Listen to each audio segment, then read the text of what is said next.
Hi there. During this session we're talking about something known as the Doppler effect.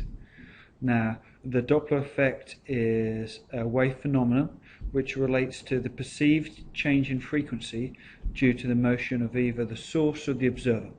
So let me try and introduce this first visually, and then I'll do it orally, in fact. So visually, imagine we have a stationary bug tapping on the water surface. Now, the stationary bug causes waves of a consistent wavelength to emit away from the source. We're perfectly happy with that situation.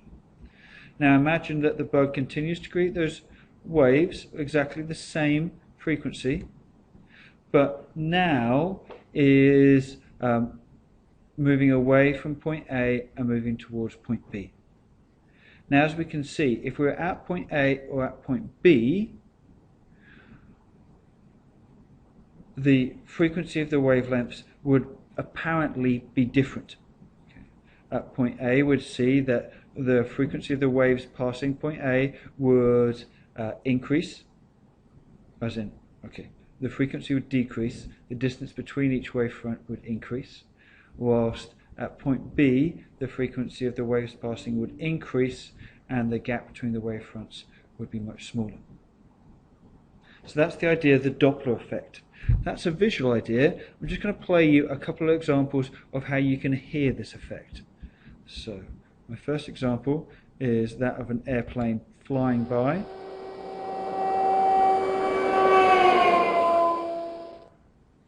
So that's an airplane flying by, and what you can do is you can hear the change in pitch as the object is approaching and then as it passes by. Finally, think of a siren.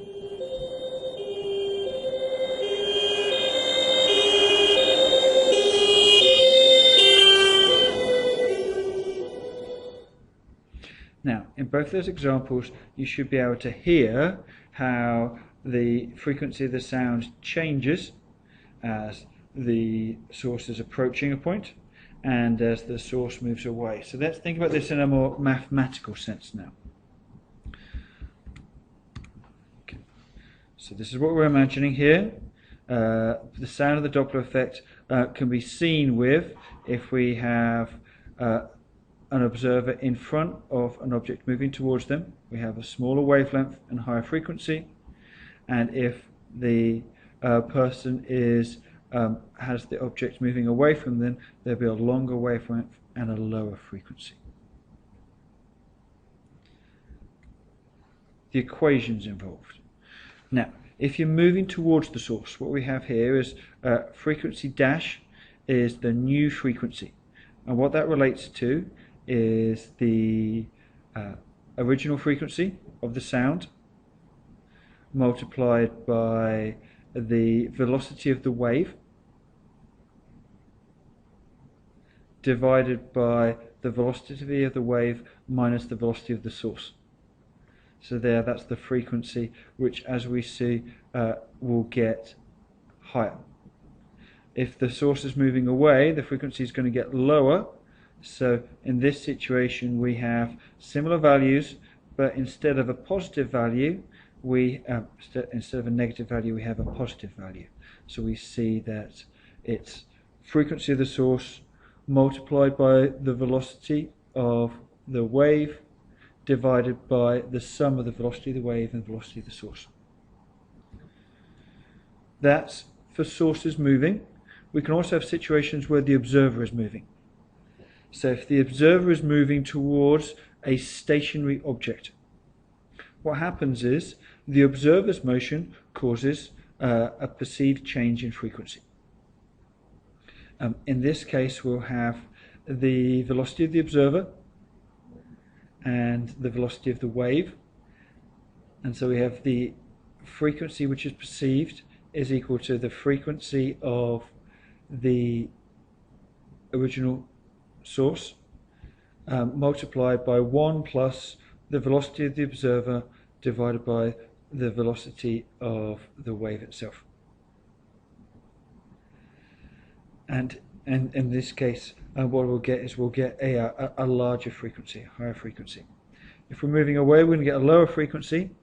So the frequency of the perceived sound is equal to the frequency of the original multiplied by 1 minus the velocity of the observer divided by the velocity of the wave.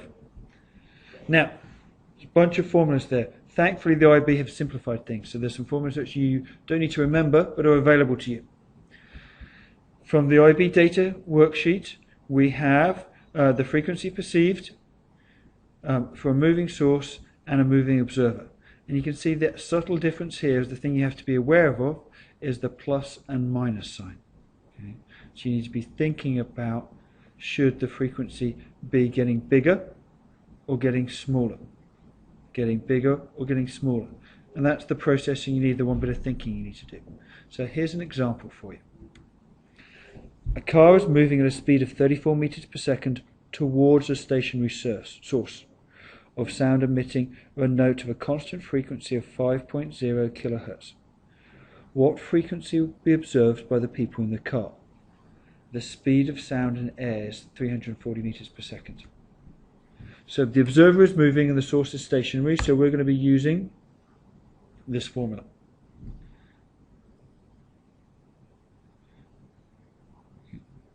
Now, placing the values into this formula, we recognize that the observer is moving towards the source, so the sign is going to be positive rather than negative.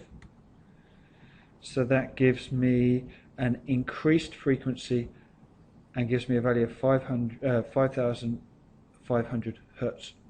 And this again makes sense because we recognize the observer is moving towards the source, so the frequency should increase in this situation. Now, the Doppler effect isn't just related to sound waves. It's related to all waves and can be perceived with light as well. So let me show you an example.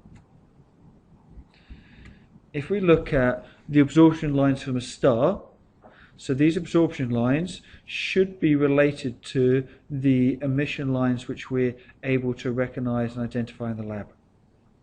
Now, as we can see here, it appears that the absorption lines from this star have shifted. In fact, in this case, they all seem to be shifted towards the red end of the spectrum. Now, what we have here is something known as redshifting. Now, if a galaxy or star is moving away from planet Earth, its light will be redshifted. So that means the wavelengths will get longer. And vice versa, if the star is rotating towards planet Earth, its light will be blue shifted.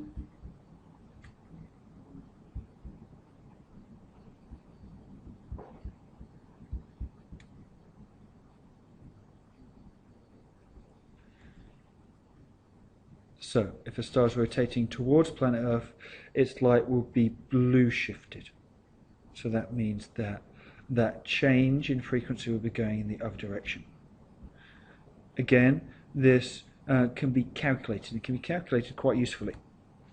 So, the IB gives the formula for the electromagnetic Doppler effect as the change in frequency equals the velocity of the source divided by the speed of light times the original frequency. Now, recognizing the change in frequency could be the change in frequency is going to be dependent on if it's moving towards you or if it's moving away from you. So if it's moving towards you, you'll have a negative value, so as in the change in frequency will be going down, and because the frequency gets smaller and the wavelength gets longer. So you've got to realize that you're going to use that. So here's an example. A star is moving away from the Earth at a speed of 3 times 10 to the 5 meters per second. The light emitted from the star has a frequency of 6 times 10 to the 14 hertz. Find the frequency shift observed by planet Earth. Okay, so it's moving away from us. The change in frequency is going to use this formula. We work out the change in frequency by putting in the numbers which we know, and gives us a change in frequency of 6.0 times 10 to the 11 hertz. Now remember, in this situation, the star is moving away from us. so therefore the frequency is going to get smaller. Okay. The frequency is going to get lower. So what I would actually perceive is 6 times 10 to the 14 minus 6 times 10 to the 11 hertz, and that will give the frequency which we observe on planet Earth.